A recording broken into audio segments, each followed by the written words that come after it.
शहरनामा .com में आपका स्वागत है। आज हमारे साथ वरिष्ठ पत्रकार, समीक्षक, विश्लेषक प्रदीप कपूर साहब हैं। प्रदीप कपूर साहब से आज हमने विशेष तौर पर उनसे ये अनुरोध किया कि वो जो पार्लियामेंट का इलेक्शन होने वाला है, अभी तक तो यही कहा जा रहा है कि 2024 में होगा, तो हम भी वही कह रहे हैं, क्या इलेक्शन वक्त से पहले होगा?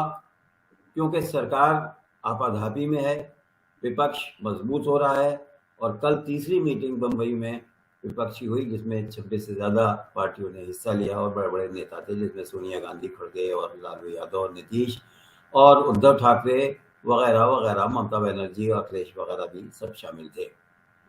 इस हौला-जौली के माहौल में ये लगता है कि सरकार, चूँकि उसकी इमेज रोज़ बरोज़ ख़राब होती जा रही है, क्या वो जल्दी इलेक्शन कराने के मूड में है? क्योंकि इलेक्शन कमीशन ने भी ये कहा है कि हम पूरी तरह से तैयार रहेंगे और किसी वक्त भी ये इलेक्शन अगर होता है तो हम उसके लिए, हमें कोई ऐसी तैयारी की ज़रूरत नहीं होगी, हम ऑलरेडी तैयार हैं। प्रदीप कपूर साहब, आपका स्वागत है। आपका बहुत बहुत शुक्रिया। आप बहुत टाइम आप देते हैं और आप मसरूफ़ आदमी हैं। आपने जैसा सुना होगा कि हमने कहा कि इलेक्शन के क्या दस्तक है पार्लियामेंट के इलेक्शन की, क्योंकि सरकार भी घबराई हुई है और विपक्ष भी जूते की डोरियां कस चुका है और तनकर खड़ा हो रहा है। रिजल्ट क्या होंगे नहीं मालूम, लेकिन हम ये पूछना चाहते हैं कि क्या ऐसा माहौल बन रहा है कि इलेक्शन टाइम से पहले हो जाए, यानी नवंबर, दिसंबर, जनवरी में हो जाए? आपका क्या विश्लेषण है?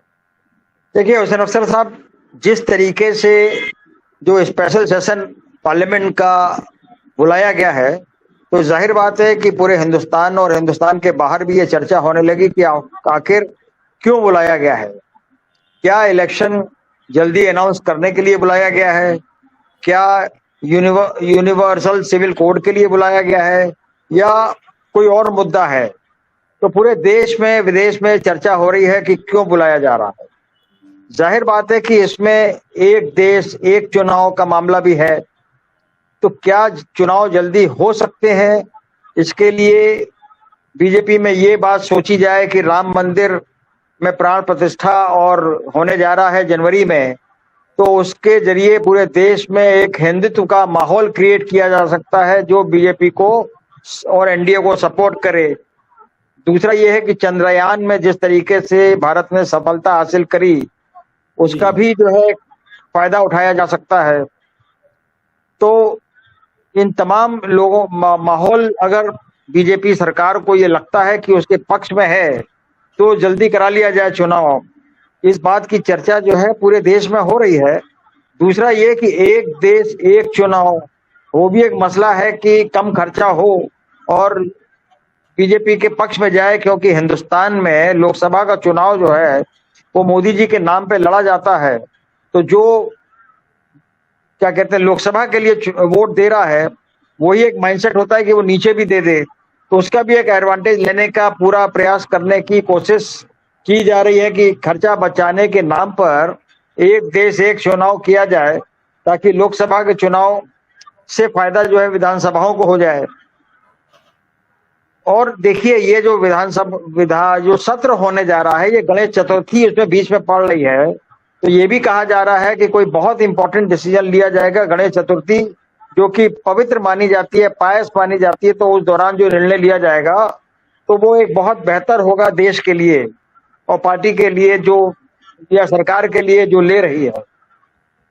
तो इस तरह के तमाम हैं।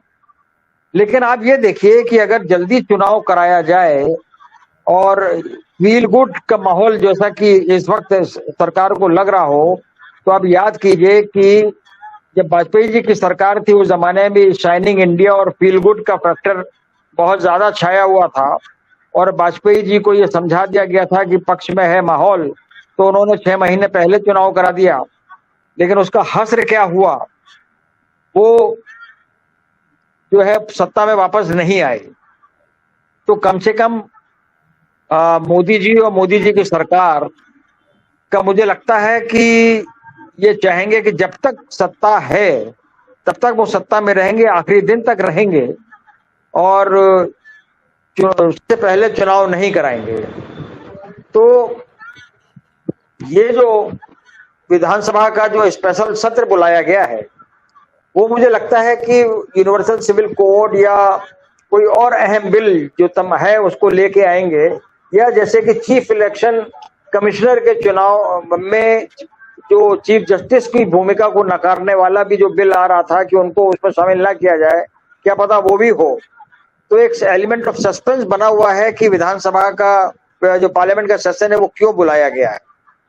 रही बात इंडिया के जो मीटिंग हुई थी, तो जाहिर बात है कि वो जो मीटिंग हुई थी बहुत कामयाब मीटिंग हुई थी, सारी पॉलिटिकल पार्टीज उसमें शामिल हुई थी और उससे जो है विपक्ष का जो पूरा एक मनोबल बढ़ा हुआ है, और वो मनोबल इतना बढ़ा हुआ है कि हिंदुस्तान में इंडिया और एनडीए के बीच में जो पहला चुनाव है वो उत्तर प्रदेश में घोसी में लड़ा जा रहा है।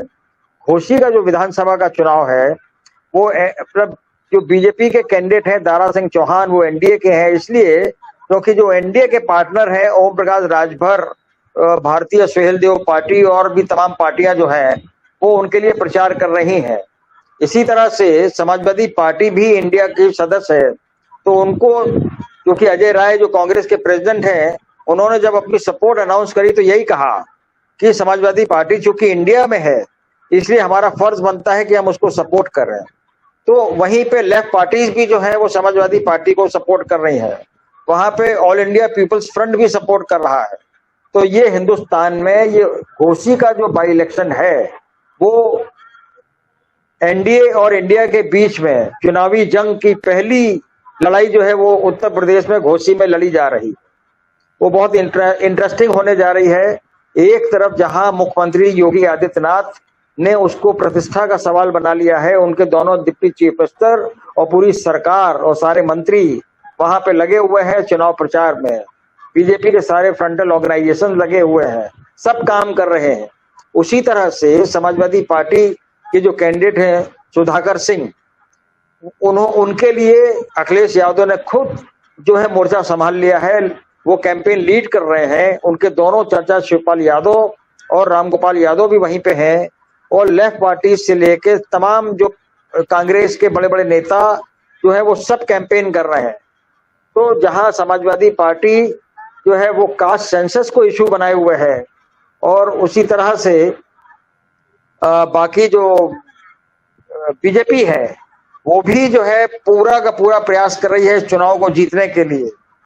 लेकिन जो सबसे महत्वपूर्ण पहलू है कि बीएसपी ने अपना कोई कैंडिडेट वहां पे नहीं खड़ा है, और वहां पे शेड्यूल कास्ट और शेड्यूल ट्राइब की जो पॉपुलेशन इस कॉन्स्टिट्यूंसी में है वो बहुत ज्यादा है, और वो डिसाइसिव होगी ये तय करने में कि बीजेपी जीतेगी या समाजवादी पार्टी जीतेगी। इसलिए दलित वोटर्स को अपनी ओवर विन ओवर करने के लिए वहां पर समाजवादी पार्टी भी पूरे तरीके से लगी हुई है और बीजेपी भी लगी हुई है। मायावती खामोश है, उन्होंने अपना कैंडिडेट नहीं खड़ा किया है, और उन्होंने अनाउंस भी कर दिया है कि ना हम एनडीए के साथ हैं ना इंडिया के साथ हैं, हम अकेले चुनाव लड़ेंगे। तो ये जो दलित वोटर है घोसी का, वो ये तय करेगा कि जीतेगा कौन।